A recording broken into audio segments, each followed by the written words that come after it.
Shalom, shalom. Donc, nous allons poursuivre notre enseignement toujours sur le titre qui est intitulé Les dénominations dites chrétiennes. Donc, nous avions vu par dénomination l'action d'attribuer un nom à une personne ou à une chose.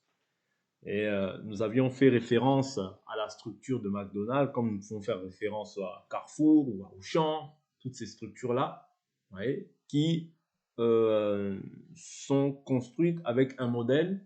Donc, partout où tu iras, dans chaque Auchan où tu iras, il y aura forcément cette similarité-là par rapport à un autre Auchan. Pourquoi? Parce que c'est bâti sur un modèle bien précis, bien établi.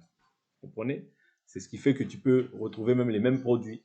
Tu peux retrouver les mêmes choses dans un Auchan ou dans un Carrefour comme dans un autre Carrefour. Vous voyez? Pourquoi? Parce que c'est-à-dire la structure est la même et ce sont par moments des franchises ou bien des gens qui ont ouvert les choses, mais les produits qu'ils doivent vendre, les choses qu'ils doivent faire, c'est la même chose. Et pour cela, nous avions pris cela pour pouvoir faire un parallèle par rapport à l'Église que Jésus lui-même a bâti.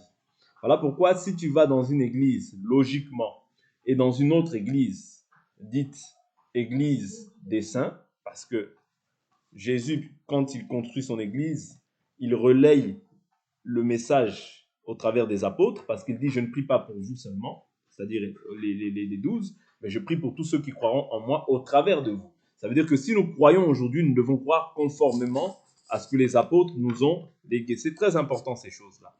Vous voyez? Et dans 1 Corinthiens chapitre 14, 1 Corinthiens chapitre 14, l'Écriture nous fait comprendre, l'Écriture nous mentionne un nom. Vous voyez? Dans 1 Corinthiens chapitre 14, verset 34, il nous dit, comme dans toutes les églises des saints, que les femmes se taisent dans les assemblées, car il ne leur est pas permis d'y parler. Vous voyez, ici on voit les églises des saints. L'église des saints, ce n'est pas comme nous le voyons aujourd'hui, comme une dénomination, non. Église des saints, c'est simplement l'église de Jésus-Christ. C'est l'église où les saints sont réunis. Vous voyez, parce que l'église appartient à Jésus-Christ. L'église n'est pas une dénomination, dite saint, non. L'église des saints, ou bien assemblée des saints, ou bien assemblée des élus, vous voyez, ce sont bien l'église qui est à Corinthe, l'église qui est dans telle contrée, vous voyez, c'est ça qui détermine en fait ce qu'on appelle l'église. Parce que Jésus a dit, et toi tu es Pierre, et sur cette pierre je bâtirai mon église. C'est-à-dire il s'agit de l'église de Jésus. C'est-à-dire toute personne qui est maintenant incorporée à l'église de Jésus, vous voyez, à l'église de Jésus. Je ne dis pas appartenant à une église dénominationnelle. Non, parce que ça, ce n'est pas l'église de Jésus. Vous voyez? Je prends une écriture. Parce que l'écriture nous est claire, nous dit que le Saint-Esprit ajoutait chaque jour à l'église ceux qui étaient sauvés. C'est très important. Vous voyez? Donc, celui qui sauve, celui qui appelle, celui qui justifie, celui qui sanctifie, ce n'est autre que le Saint-Esprit. Et le Saint-Esprit, ce n'est que la personne de Jésus, vous voyez, mais qui vient maintenant sous la forme de l'Esprit. Ok? Je prends une écriture, Acte 2, verset 47. Il louait Dieu et obtenait la faveur de tout le peuple. Et le Seigneur ajoutait chaque jour à l'Église ceux qui étaient sauvés. C'est qui ajoute à l'Église ceux qui sont sauvés? C'est le Seigneur. Ce qui est différent au système dénominationnel où ce sont les gens qui ajoutent des personnes à l'assemblée. Vous comprenez? Je ne dis pas qu'il est mauvais d'évangéliser. La Bible nous dit en toute circonstance, en toute occasion favorable, non, prêche, reprend, censure, exhorte, car il arrivera un temps où les gens ne supporteront plus la saine doctrine. Vous voyez? Et en la démangeaison d'entendre des choses, ils se donneront maître sur maître. Mais néanmoins, il faut comprendre que même quand je prêche, même quand je parle à une personne, celui qui va maintenant venir convaincre et attirer la personne, ce n'est que le Saint-Esprit. Voilà pourquoi Jésus dira, personne ne peut venir à moi si le Père ne l'attire, afin que je le ressuscite au dernier jour. C'est-à-dire que pour venir à Jésus, il faut que ce soit le Père lui-même, c'est-à-dire l'Esprit, qui t'attire pour que tu sois ressuscité au dernier jour. Parce que quand tu es ajouté à l'Église, la raison pour laquelle tu es ajouté, c'est pour que tu sois ressuscité au dernier jour.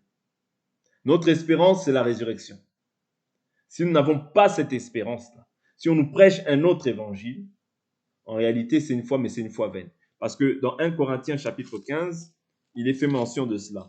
Paul dit, l'Écriture dit, du moins, je dis Paul parce que c'est Paul qui a écrit, mais c'est l'Écriture en réalité. Ok?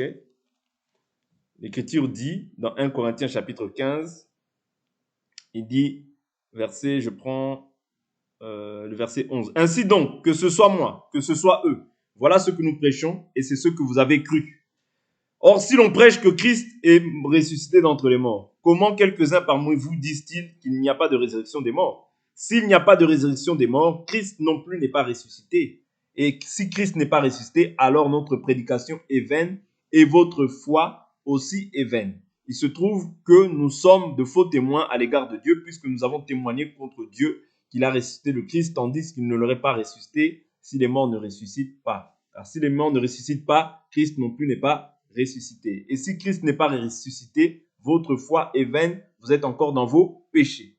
Vous voyez? Donc ici, nous devons comprendre que le but pour lequel nous avons cru, vous voyez, c'est parce que nous croyons que Christ est mort et ressuscité. Nous croyons aussi qu'en croyant en lui, nous sommes morts maintenant au péché et nous avons l'espérance de la résurrection. C'est-à-dire que même si je meurs quant à la chair, j'ai l'espérance de la résurrection.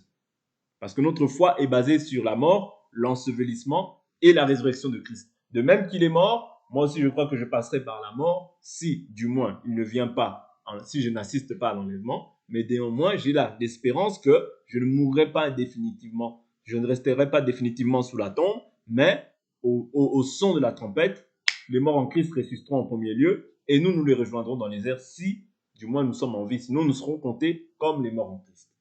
N'oubliez pas ça parce que c'est ça, en fait, le fondement, la fondation de la foi d'un enfant de Dieu. Si un enfant de Dieu met de côté, ou bien il n'est pas instruit en ce qui concerne l'enlèvement, ouais, certainement qu'il n'est pas dans la vraie foi. Vous comprenez? Parce que si tu dois savoir, en fait, c'est-à-dire tu dois comprendre pourquoi tu vis et tu dois comprendre pourquoi tu as cru. Si tu as cru, c'est pour qu'un jour tu sois ressuscité et que tu sois avec le Christ. Vous comprenez? Voilà pourquoi tu fais tous tes efforts pour ne pas vivre comme le monde. Parce que en faisant tous tes efforts pour vivre la sanctification, pour vivre la parole de Dieu, c'est ça qui va faire en sorte qu'à la fin, Jésus puisse aussi venir te prendre. Pourquoi? Parce que tu as la marque de Christ sur toi. Et la marque de Christ, vous savez que c'est le Saint-Esprit. C'est le sceau de Dieu. C'est le gage de notre héritage. Oui. Et ça, c'est ce que n'ont pas tous ceux qui demeurent en fait dans les dénominations. Pourquoi? Parce que la gloire de Dieu ne descend que lorsque le modèle est respecté. En dehors du modèle, la gloire de Dieu ne descend pas. Vous comprenez? Je prends toujours cet exemple-là de Moïse. Dieu lui dit, Moïse fait selon le modèle. Lorsqu'il achève tout l'ouvrage selon le modèle, la gloire de Dieu descend. C'est ça qui est Christ. C'est-à-dire que l'attente, aujourd'hui, l'attente d'assignation ou bien le temple représente aussi aujourd'hui l'homme. De même que ainsi un homme, s'il n'a pas reçu un bon enseignement, c'est pas possible que le Saint-Esprit puisse descendre. Est-ce que vous comprenez? Parce que la Bible dit repentance des œuvres mortes, foi en Dieu, doctrine des baptêmes, imposition des mains, jugement éternel, résurrection des morts. C'est-à-dire si un homme ne s'est pas repenti, comment il va avoir la foi? Comment il va comprendre la résurrection?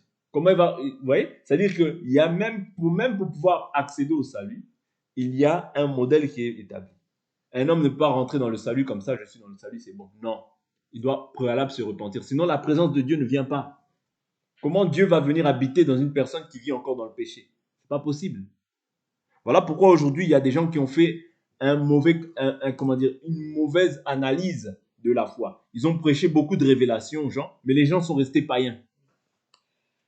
Les gens sont encore païens, mais on leur prêche plein de mystères, des mystères cachés. C'est-à-dire ils ont la tête enflée. Ils ont beaucoup de connaissances, mais ils ne vivent pas la foi parce qu'ils ne se sont jamais repentis. Comment veux-tu que le Saint-Esprit puisse venir habiter dans une personne qui ne s'est jamais repentie? Sincèrement. Est-ce que vous comprenez? Le modèle, il n'y en a pas deux. Pour que Dieu puisse venir habiter en toi, il faut au préalable que tu puisses te repentir sincèrement. C'est-à-dire que tu puisses maintenant te détourner en fait de la vie que tu menais auparavant pour pouvoir maintenant embrasser le véritable évangile. La repentance, c'est quoi? C'est un profond regret de la manière dont... c'est un profond regret. Ouais, parce que la Bible nous dit que la tristesse selon Dieu produit la repentance. Mais la tristesse selon le monde produit la mort. C'est-à-dire, la tristesse selon Dieu doit produire la repentance. Regretter amèrement la manière dont tu vivais. Et par la repentance, cela doit produire maintenant la conversion. Et tout cela est produit par quoi? Par la parole. C'est-à-dire que quand tu entends cette parole, elle doit produire en toi maintenant le regret d'avoir maintenant offensé Dieu tout au long de ta vie et d'avoir vécu comme toi tu voulais et non pas comme Dieu voulait. Ça produit maintenant un profond regret. Et de ce profond regret, ça produit maintenant un changement d'attitude. C'est ça la conversion. C'est-à-dire quelqu'un qui est converti, il passe d'un état, c'est-à-dire c'est comme s'il est métamorphosé. Voilà pourquoi l'Écriture dit 2 Corinthiens chapitre 5 verset 17, si quelqu'un est en Christ, il est une nouvelle créature. Les choses anciennes sont passées, toutes choses sont devenues nouvelles. Voilà pourquoi quand tu es en Christ, on ne peut plus te parler de lien. On ne peut plus te parler de « Oh, Satan ». Ouais. On ne peut plus te parler de Satan, il est dans ton camp. Mais le diable peut t'oppresser. Ouais. Le diable peut te réclamer. Ça, c'est un fait. Ouais. Mais si maintenant tu ne fais pas attention, tu peux être aussi obsédé. Ça, c'est pour ceux qui ne prennent pas garde. C'est pour ceux qui laissent l'avantage au diable dans leur vie. Mais tout enfant de Dieu bien averti, ouais, ne peut pas subir tout ce qui est aux liens de famille, aux condamnations. Non. La Bible est claire, il a effacé l'acte qui nous condamnait, dont les ordonnances nous étaient contraires. Il a livré publiquement les principautés en triomphant d'elles par la croix. Mais dans les fausses églises, qu'est-ce qu'ils vont dire? Tu es lié. Tu fais des cauchemars, tu es lié. Tu fais des cauchemars, tu es possédé. Ouais. C'est-à-dire, ils jouent sur l'ignorance des gens pour pouvoir les asservir. C'est ça le rôle des faux prophètes. Ouais. Jouer sur l'ignorance des gens pour pouvoir en fait les asservir et les maintenir captifs dans leur joug. Vous comprenez? Au lieu de leur dire la vérité, de leur dire si il t'arrive telle ou telle chose, examine ta vie. Peut-être que tu as laissé des portes au diable, mais si tu te repens sincèrement et que tu mènes une vie qui est droite devant Dieu, Dieu pardonne. Dieu efface. Et quand Dieu efface, il oublie. Il n'est pas comme l'homme qui va toujours te rappeler ça chaque 5 minutes. Non. Oui. Il a effacé. Quand on efface, on efface. Oui. Quand on efface, on efface. Il n'y a plus de condamnation pour ceux qui sont en Christ Jésus, qui marchent selon l'esprit et non selon la chair.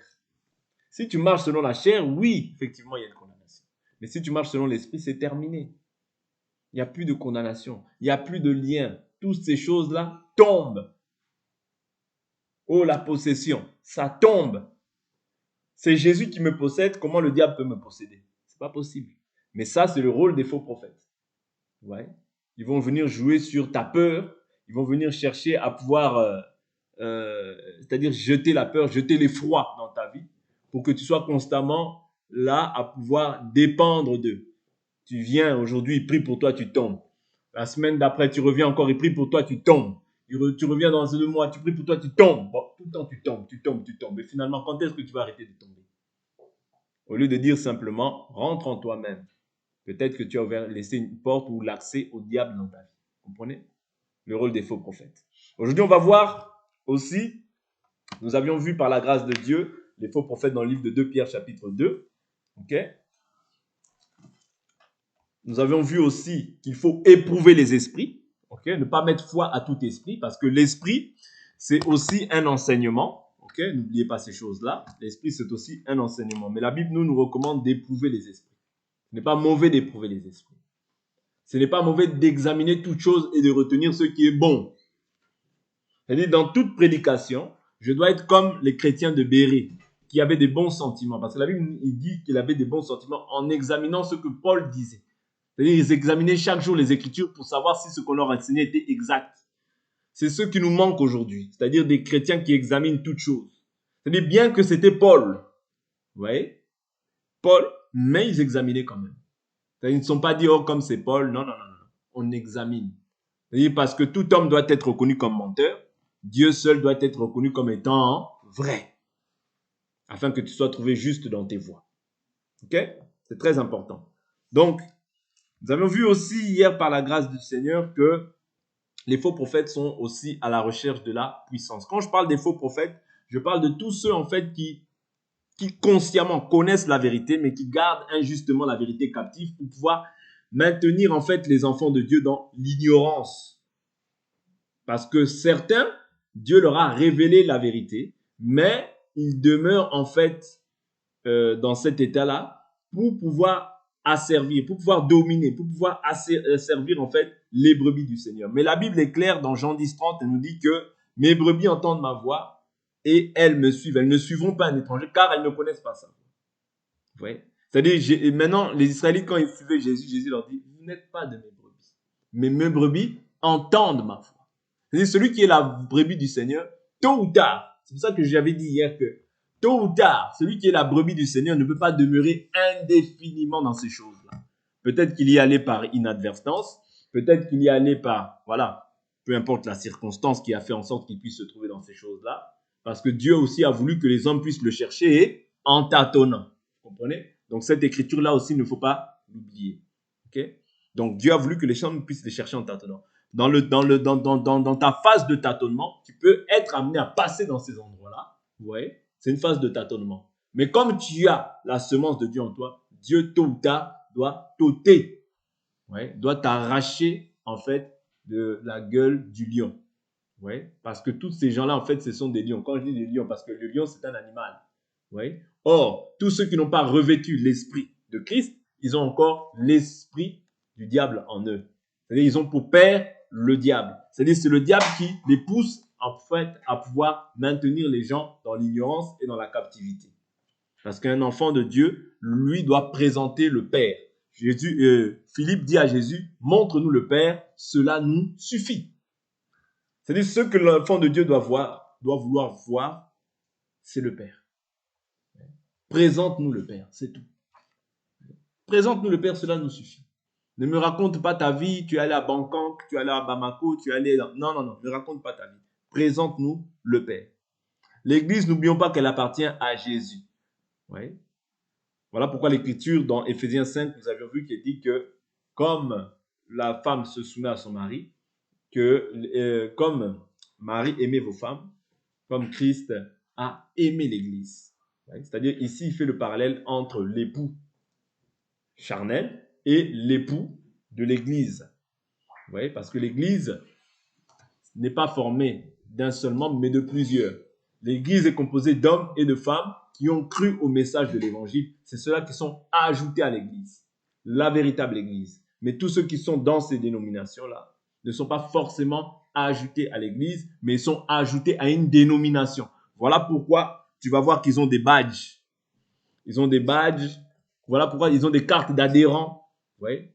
C'est-à-dire, ils ont une carte d'adhérent par rapport à leur dénomination, mais pas par rapport au corps. C'est-à-dire, ils ne sont pas greffés au corps, mais ils sont greffés à une dénomination quelconque. Or, si nous croyons, nous, c'est pour être greffés au corps. C'est pour être ajoutés à l'Église. Vous comprenez? C'est très important. Maintenant, nous avons vu Matthieu chapitre 7 hier qui disait que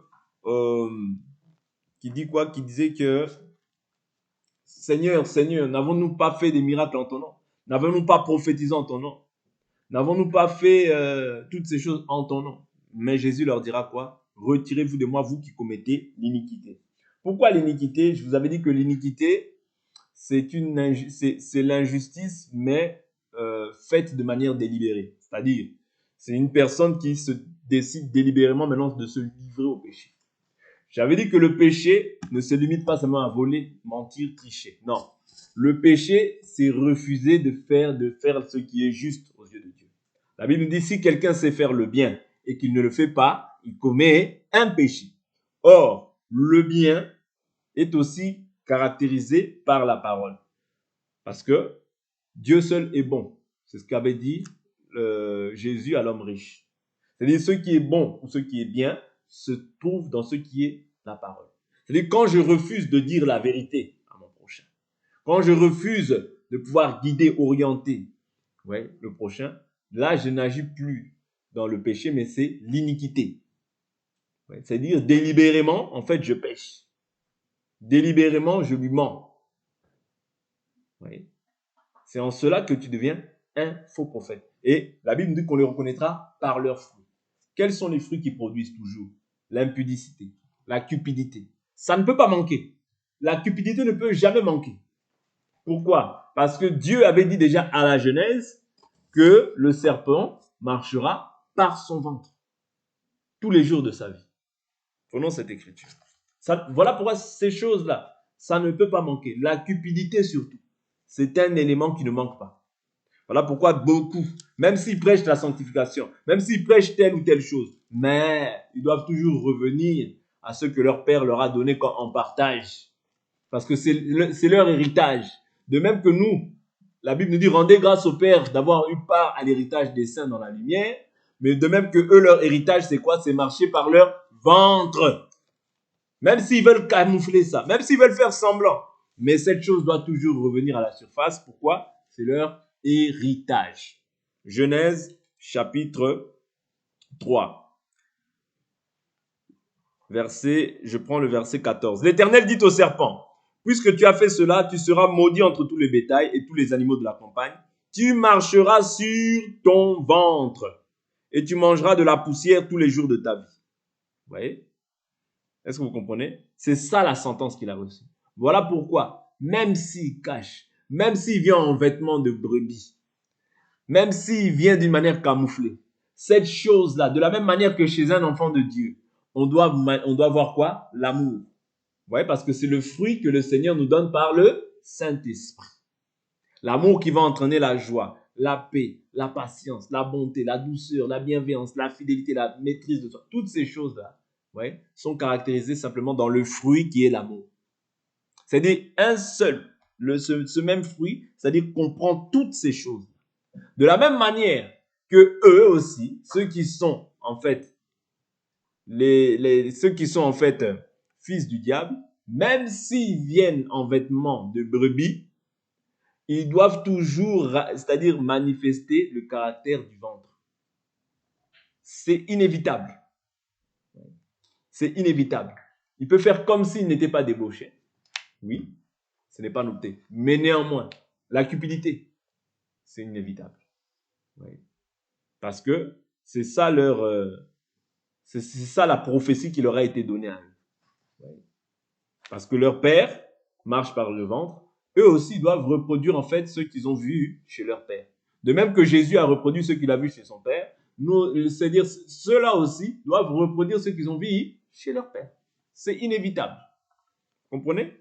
Donc c'est très important de retenir ces choses-là. Donc ils sont aussi assoiffés de puissance.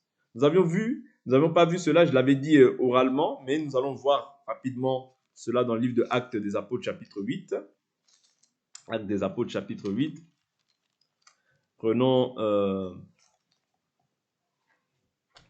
le verset 18. Lorsque Simon vit que l'Esprit était donné par l'imposition des mains des apôtres, il leur apporta de l'argent et dit, donnez-moi aussi ce pouvoir.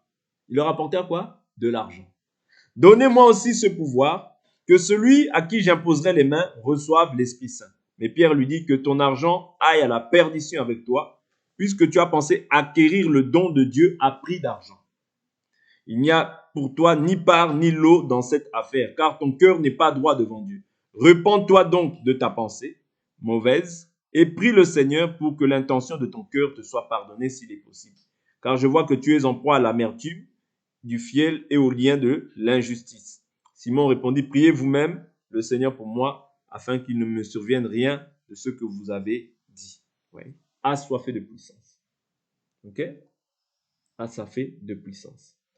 Secondement, nous pouvons voir en fait ici je suis en train de vraiment d'énumérer des caractéristiques qui nous montrent en fait les faux serviteurs.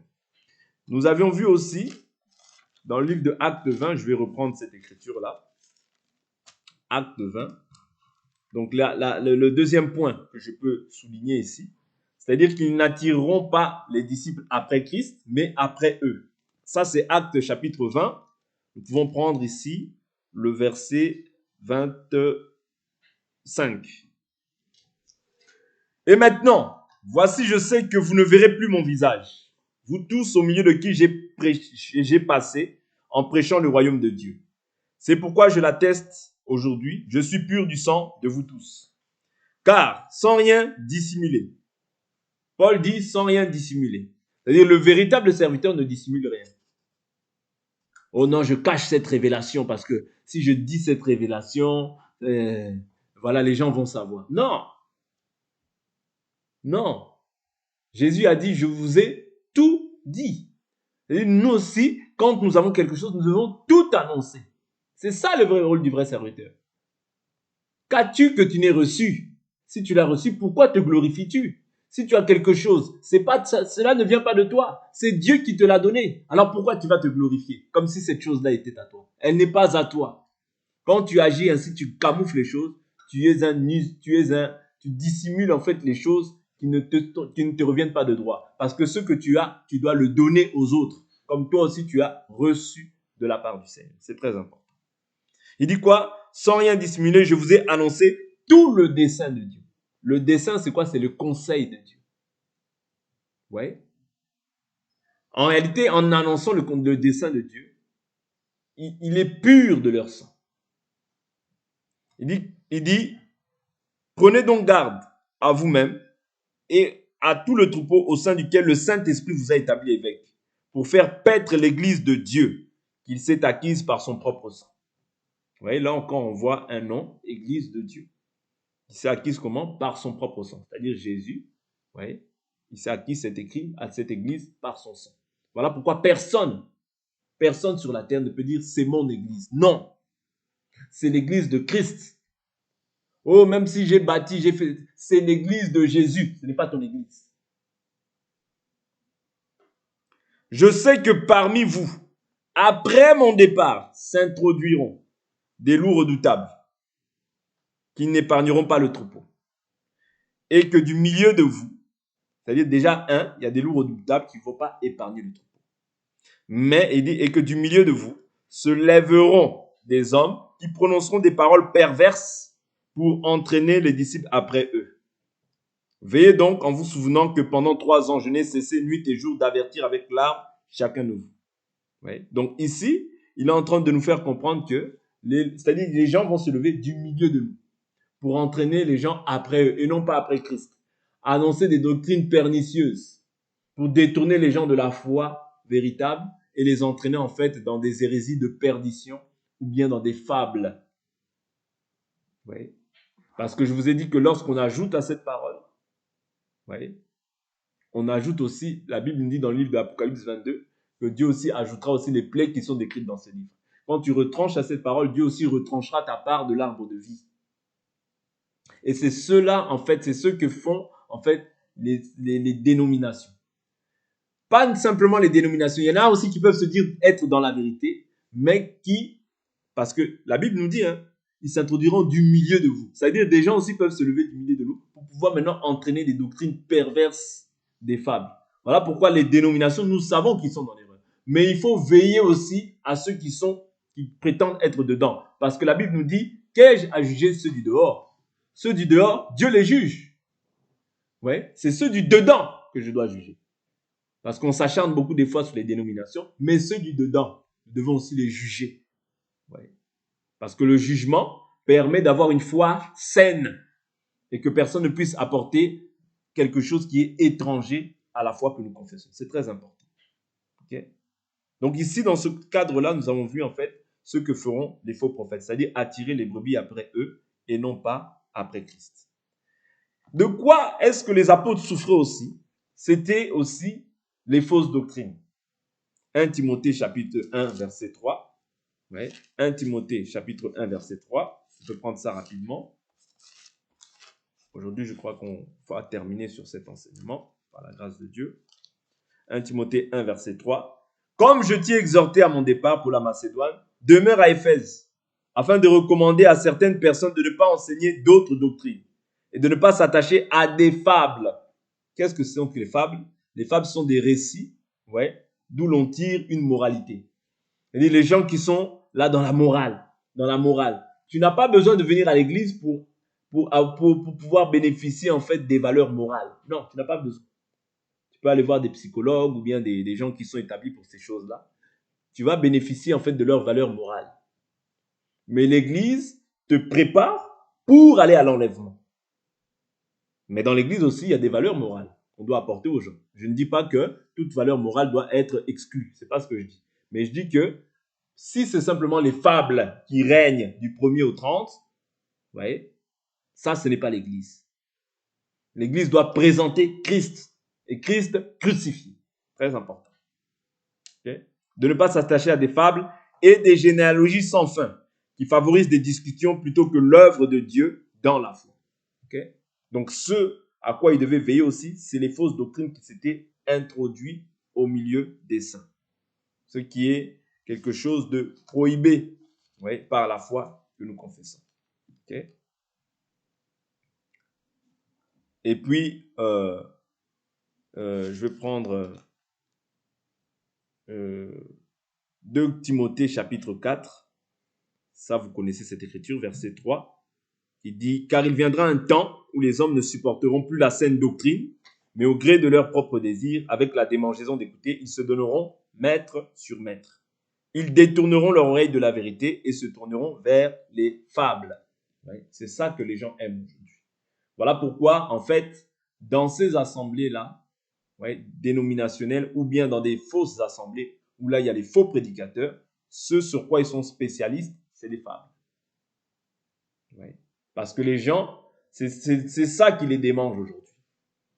Ouais, c'est ça qui les démange aujourd'hui. C'est ces choses-là. Quand tu lui dis la vérité, il se dit, toi, tu es dur.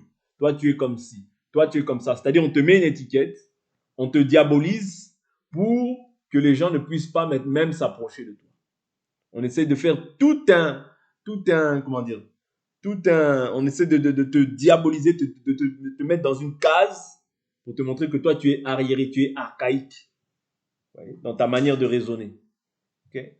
Mais nous devons garder fidèlement ce que nous avons reçu dès le commencement, parce que Jésus-Christ est le même hier, aujourd'hui et éternellement. Ok? Ok? C'est très important. C'est très important de comprendre ça. Je vais prendre une dernière écriture et on va s'arrêter là. On va s'arrêter là, même pour cet enseignement. Ok? Allons dans Jérémie chapitre 6. Dans Jérémie chapitre 6, il nous parle de quoi? Les faux prophètes, leur rôle, ouais, c'est aussi de parler de paix quand il n'y a pas de paix. Okay? D'annoncer la paix quand Dieu n'annonce pas la paix. Jérémie 6. Jérémie 6. Je prends à partir du verset 13. Car du plus petit jusqu'au plus grand, tous sont âpres au gain. Depuis le prophète jusqu'au sacrificateur, tous usent de fausseté. Ils soignent à la légère la blessure de mon peuple. Paix, paix, disent-ils, et il n'y a point de paix. Ils devraient avoir honte des horreurs qu'ils commettent, mais la honte ne les atteint pas. Ils ne savent plus rougir. C'est pourquoi ils tomberont avec ceux qui tombent. Ils trébucheront au temps où j'interviendrai contre eux, dit l'Éternel. Vous voyez, c'est-à-dire que le rôle des faux prophètes, c'est dans les temps dans lesquels nous sommes, par exemple. La Bible nous dit rachetez les temps car les jours sont mauvais. La nuit est avancée, le jour approche. Dépouillez-vous de quoi? Des œuvres des ténèbres. Ouais. Ouais. Et revêtez des armes de lumière. Ne vous mettez pas en souci de la chair pour en satisfaire les convoitises. C'est-à-dire au jour d'aujourd'hui, dans le temps dans lequel nous sommes dans le temps du soir. Prophétiquement parlant, nous sommes dans le temps du soir. C'est-à-dire que le temps du soir, c'est le temps où les ténèbres règnent. Est-ce que vous comprenez? Mais nous sommes la lumière. Mais nous devons maintenant nous revêtir de toutes les armes de la lumière. Si nous voulons être, c'est-à-dire si nous voulons être dans la présence de Dieu. Si nous voulons garder en fait jalousement le Saint-Esprit. Nous devons nous revêtir des armes de la lumière. C'est-à-dire le temps dans lequel nous sommes, si tu parles de paix alors qu'il y a le péché qui règne abondamment, je comprends directement que tu es un faux. C'est-à-dire que tu auras la paix avec les hommes, mais tu n'auras pas la paix avec le ciel. Comprenez? Parce que la Bible nous dit que désormais le temps est court. Que celui qui profite soit comme s'il ne profitait pas. Que celui qui achète soit comme s'il n'achetait pas. Que celui qui est marié soit comme s'il ne l'était pas, car la face de ce monde passe. Or, je voudrais que vous soyez sans inquiétude. Comprenez? C'est-à-dire que le temps dans lequel nous sommes n'est pas un temps de paix. Ouais. Bien sûr, la paix, c'est l'Église qui la reçoit. Nous recevons la paix. Mais ce n'est pas un temps de paix. Pourquoi? Parce que les ténèbres sont agissants. Vous comprenez?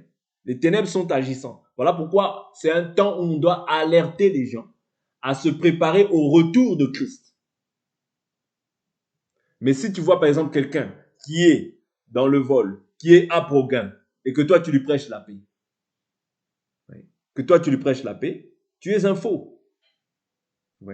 Tu dois plutôt lui dire que si tu continues à vivre comme ça, tu mourras. Pourquoi? Car le salaire du péché, c'est la mort. Mais le don gratuit de Dieu, c'est la vie éternelle en Christ Jésus. Vous comprenez? Mais le faux prophète, pour chercher c'est-à-dire à prendre peut-être ton argent, il préférera prendre ton argent, mais il ne préférera pas prendre soin de ton âme. Voilà pourquoi 3 Jean nous dit quoi? Je désire que tu sois en bonne santé et que tu prospères à tous égards, comme prospère l'état de ton âme. C'est d'abord ton âme qui doit prospérer. C'est-à-dire la prospérité de l'âme va entraîner en fait la prospérité matérielle. Vous comprenez? C'est-à-dire si mon âme est premièrement réconciliée avec Dieu, et si je vis conformément à la volonté de Dieu dans ce temps du soir, j'ai la paix avec le Seigneur. Et le Seigneur pourvoira, parce qu'il est Yahvé Jiré, il pourvoira à mes besoins. Mais si c'est-à-dire si la Bible dit heureux l'homme qui ne marche pas selon les conseils des méchants, qui ne s'assied pas en compagnie des moqueurs, qui se détourne de la voie des pécheurs, mais qui trouve son plaisir dans la loi de l'Éternel. C'est-à-dire si quelqu'un vit d'une manière qui est contraire à la parole de Dieu, mais qu'il prospère, il y a un problème. Soit il n'est pas enfant de Dieu, vous comprenez? Pourquoi je dis ça? Parce que quand tu es un enfant de Dieu, la Bible est claire, Dieu châtie tout fils qu'il agrée. C'est-à-dire que quand toi tu vis mal, et que tu prospères même en vivant mal, continue dans le péché. Parce que la Bible nous dit que celui qui se souille, qu'il se souille davantage. Que celui qui est juste, qu'il soit encore juste. Mais que celui qui se sanctifie, qu'il se sanctifie davantage. Quand tu es un enfant de Dieu, ce qui prouve que tu es un enfant de Dieu, c'est-à-dire que quand tu fais le mal, Dieu doit te châtier. Parce qu'il ne te châtie pas pour te tuer, mais il te châtie pour te ramener à de bons sentiments en Christ. Et c'est ça qui va prouver en fait que tu es un enfant de Dieu. Ouais. Mais si les gens t'encouragent et que tu prospères davantage dans le péché, attention, il y a un problème avec ta vie. Attention, peut-être que tu n'es pas un enfant de Dieu. Ouais. Donc aujourd'hui, beaucoup de prophètes encouragent les gens. Ouais. Ils prêchent la paix, alors que Dieu est en colère face à ceux qui vivent en fait d'une manière qui est contraire à la doctrine que Christ leur a léguée. C'est-à-dire le rôle de la sentinelle, c'est d'annoncer, de sonner l'alerte lorsqu'ils voient le mal croître au milieu des saints. Mais c'est de ne pas se plaire ou bien de se réjouir en fait de l'argent d'une personne qui pêche. Voilà pourquoi la Bible nous dit que les présents aveuglent les clairvoyants. Que les présents ne vous aveuglent jamais. Parce que tout présent est passager. Mais la parole de Dieu demeure éternellement. On va s'arrêter pour cet enseignement ici et nous allons prier par la grâce de Dieu.